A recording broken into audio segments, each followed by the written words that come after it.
Welcome, everyone. Thank you for joining us on the Project 31 YouTube channel. I'm Jennifer Harrod. I'm the Breast Nurse Navigator with Project 31. I'm Jane Wilson, CFO for Project 31.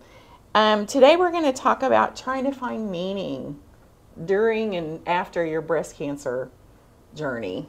Yes. Sometimes it's hard to find the good, right? It is. And I think especially when you're first diagnosed and you're going through treatment, you're thinking, I am never going to find good in this. Right?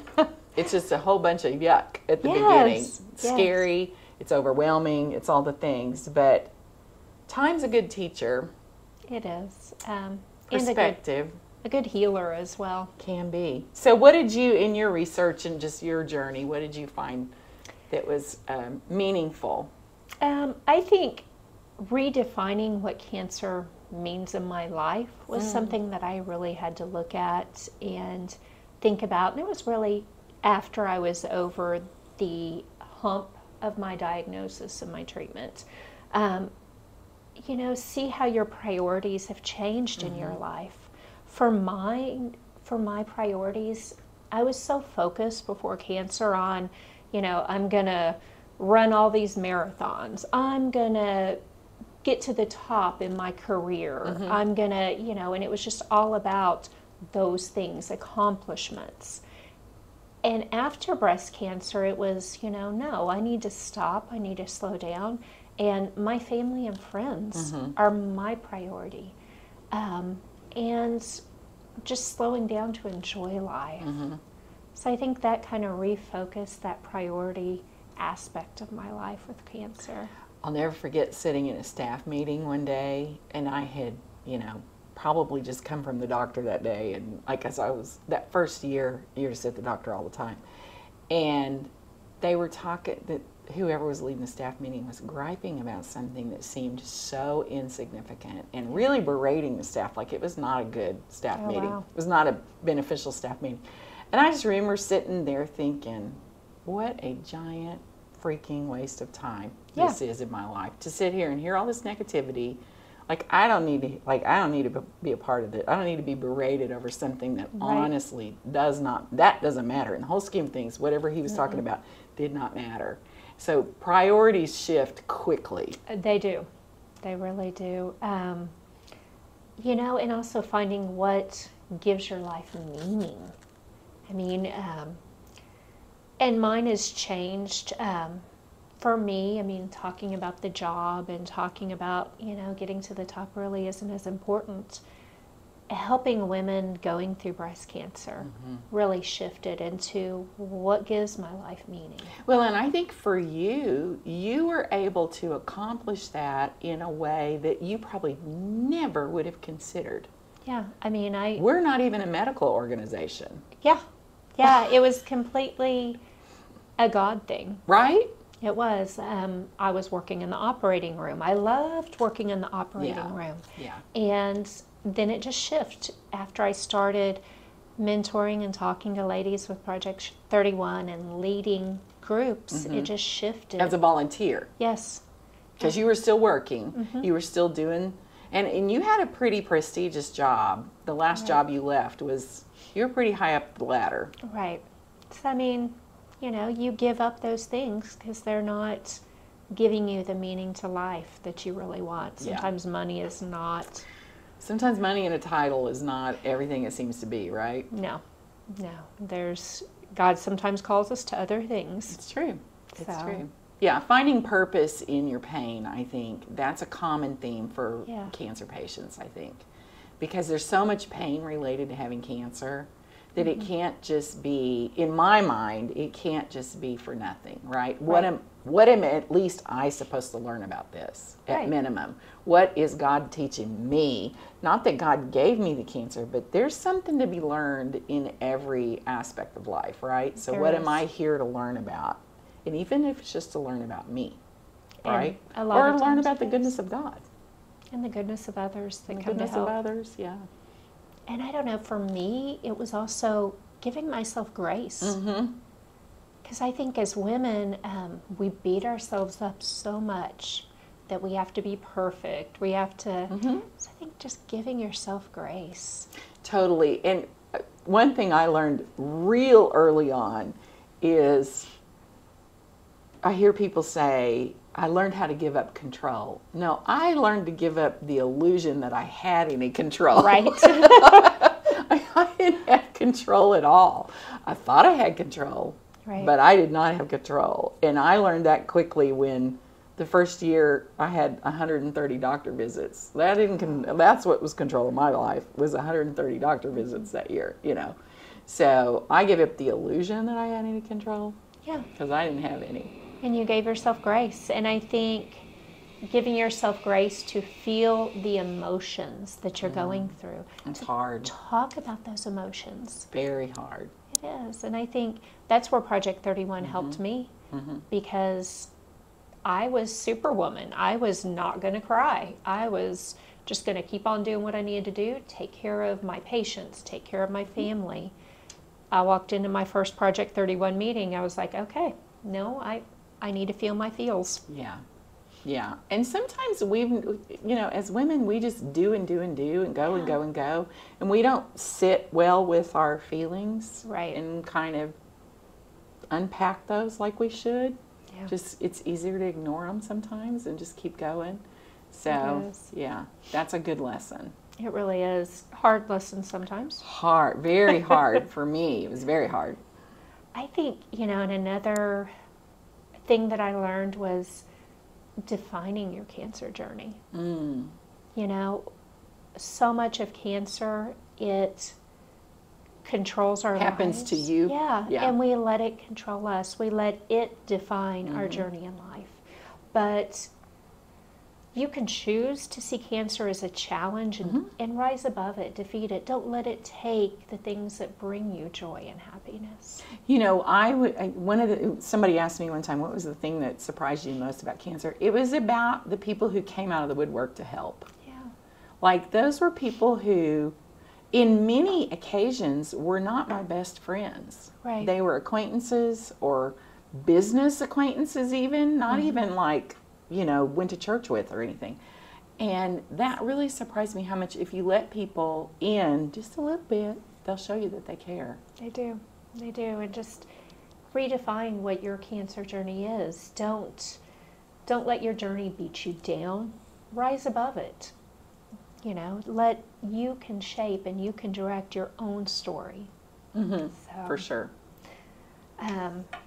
What else have you seen? So for me, it was a big faith impact on my faith. I had been a Christian since I was a little bitty girl. Like, I found Jesus at Vacation Bible School, right? So I had worked in many, many, many ministries and had been very active in all of that. So this was a real impact on my faith. It was as if I thought, well, God, I've been doing all this for you, and look what you let happen to me on your watch, And I had to get over that. I had to get past the God is good all the time, even if my life kind of is experiencing some horrible things right now. Right. So for me, it was a real opportunity to dive into what did the Word say about me. I listened a lot to Scripture, and there's a lot of comforting Scripture in Psalm. I don't highly advise listening to Job when you're sitting in a chemo chair, but Job kind of felt your pain, right? Right. He kind of got it. And but there's a lot of good Scripture that's just comforting Scripture that particularly in Psalms, where David would cry out and say things that are like, my life is in complete chaos right now, but God is so good. And for me, that was an anchor. That was a huge anchor in my life, and I clung to it because that was the only thing that was, in my mind at the time, that was the only thing that was rock steady that I knew that I could count on, right? And so for me, that was the thing. I was like, I may not beat this, I may not live a long time, I may not anything, but God is faithful. And the other thing that kind of gave me comfort in that was that this didn't catch him off guard. Right. It totally caught me off guard, but God had a plan. And so if I could seek him about what that plan was and kind of get a feel for what my journey was going to look like, then I had a lot of comfort in that. Right. So for me, it was, I was constantly seeking mental peace. Like, could I find a place of peace where my mind wasn't just beating me up all the time? Mm-hmm. Because you have so many decisions to make. You do. So many things so quickly, and so many things to think through, and so many new things to learn, and so many choices that you don't even feel like you have this much information about, and it's a giant choice. I mean, I'll never forget going to the surgeon, and it was like, I'm just going to say, it was like a Tuesday, and he said, I can have you in surgery on Thursday. And I said, oh, no, you cannot. Wow. Yeah. Oh, no, you cannot. I've got to go, process this. This is big, you know? So trying to find the peace in the midst of the storm was enormous for me, and how you make that happen, and that's different for everybody. I felt that too. I felt that, I had gone through losing a couple people with cancer. I had gone through a house fire, losing everything. Yeah. And then I'm diagnosed with breast cancer. And I know the only thing that kept me sane and that kept me grounded was my relationship with God, and just finding that again. Because I grew up in church too. But I grew up and kind of make your own way. Yeah, it didn't stay as true, and I think it just really showed the importance of God will see you through this. Mm-hmm. Yeah. So, and talking to family and friends, I mean, that's crucial. I do think you don't want to be too Pollyanna about it. No. Validate your feelings and validate your experience. This is an awful experience. I don't care if it's stage 0. When somebody says you have cancer, it changes who you think you are, right? Your perception of yourself and what your options are for your life going forward. It changes things, right? And the control you have over you think you have. That illusion of control where you think, I had plans. I was going to do this, I was going to do that, and now you've had cancer pronounced over you, and maybe that changes things, and maybe it doesn't. Maybe it changes a lot of things. Yeah. I mean, for some women, it takes away their options for fertility.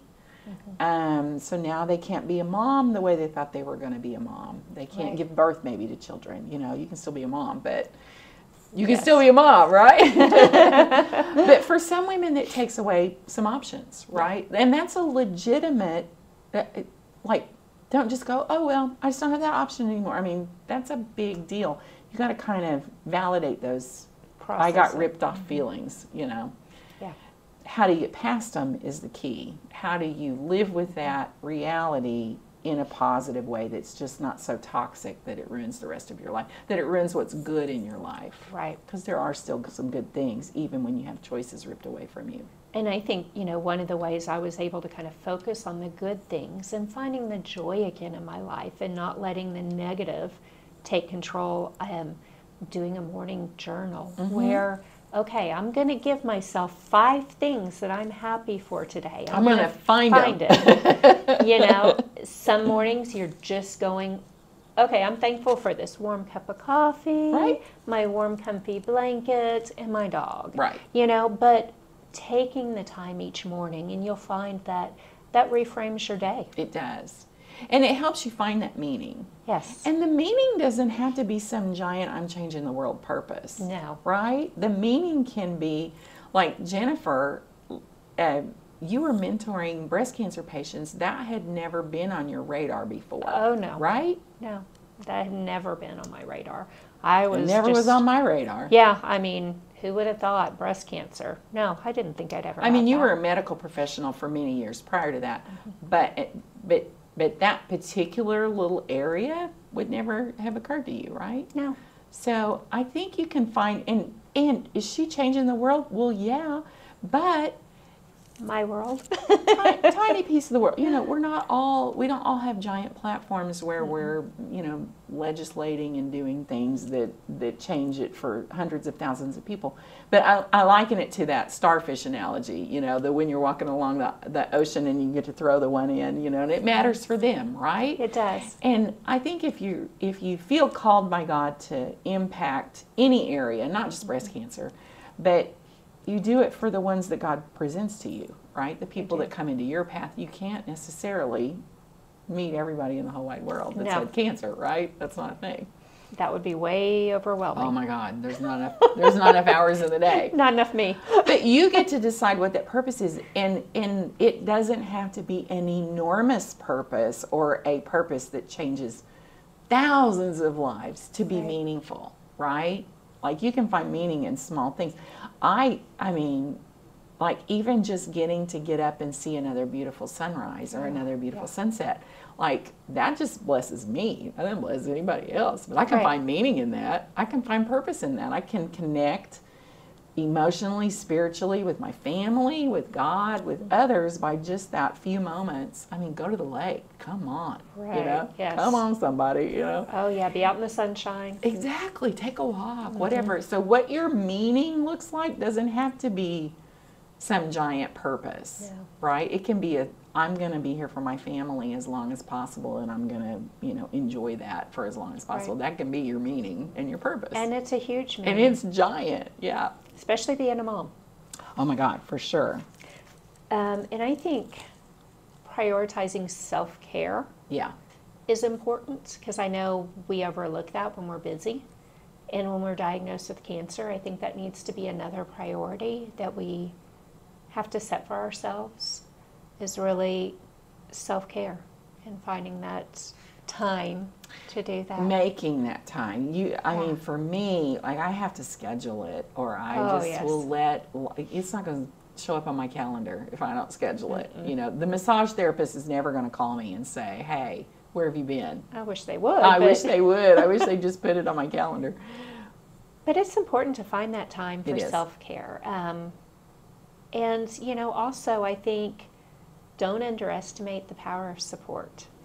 For sure. You need people. You do. No matter how much we think we can do it alone. It's not as much fun alone. No, that's for sure. Having that person or that group of ladies, like with Project 31, that just get it. You can have a really, really bad day, and talking to somebody that just gets it. Yeah, and I mean, even just on our Facebook page, people post on Facebook and they're amazed at the commentary that comes back. And how positive and encouraging it is. So it doesn't even have to be I bared my soul in a one-on-one conversation. Like, they can just put it out there and say, I'm going for a scan today and I'm a little nervous. And everybody's like, girl, I understand. We've all been there, right? We all hate scans. And that's just power when you know there's other people feeling that way. And I think these relationships are key to really helping us heal emotionally. Yeah, and get on a little further down the journey where you're just not in panic mode every single minute of every single day.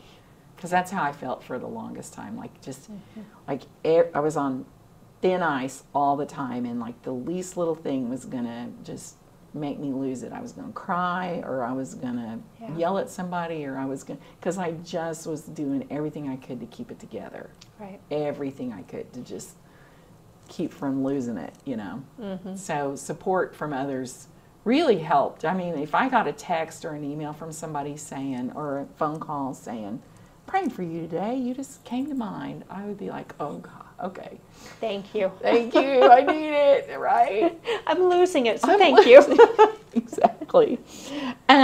One thing that I read said, nurture your meaning-making system. So I know for a lot of people, creativity is big, to kind of take your mind away from something. I'm not a hugely creative person, but I try to do things that kind of nurture that a little bit. Like, I have a few little hobbies that I haven't done in a long time, and I'm like, I need to pick those back up, because they take your mind away from, you can't think about something awful, or even like taking a bubble bath. Like you Yes. can't worry while you're in the bubble bath. Like you can't, like it's just not possible, right? You can't worry while you're doing cross stitch or doing painting or something like that. I feel like that just, it unleashes a different part of your brain and a different part of your being. And it's good to get away from that for a while. It's good to get away from that worry that's kind of ever present when you're going through cancer. So true.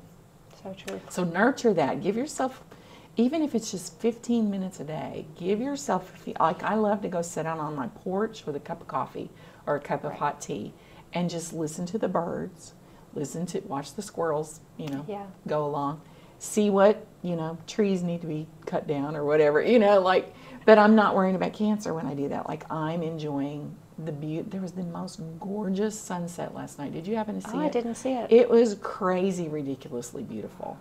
And so I was like, I just sat there and kind of looked out the window for about 10 minutes just watching the sunset. And it was like, okay, I'm good. That was good. I'm glad I did that, I don't give myself permission to do that all the time. Right? Being in nature and just sitting and chilling.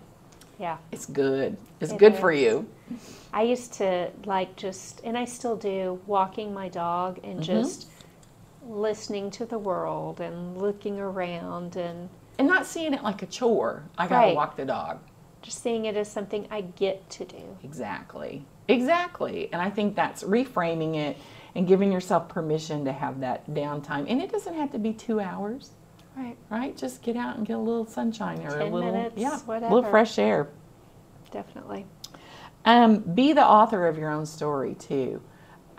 You get to tell how cancer has impacted you. You get to say that it was the worst thing ever, or it was the, something you just got through, or it was the thing that was the catalyst for a big change in your life. You get to be the author of that story. You do. And it can be all those things simultaneously too. It can be the worst thing that ever happened and the catalyst for change. It can be all of those things. So, but you get to be the one who decides that. What has cancer taught you? What has it brought to your life? And, not letting cancer rob you of that. Right. Yeah.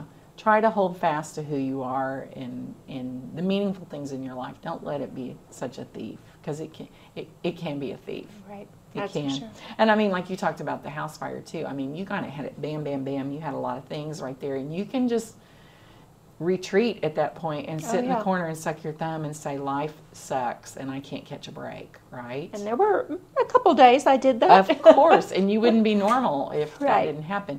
But ultimately, when I meet you, that's not the first story you tell, right? Right. That's not your story. No. Right? No.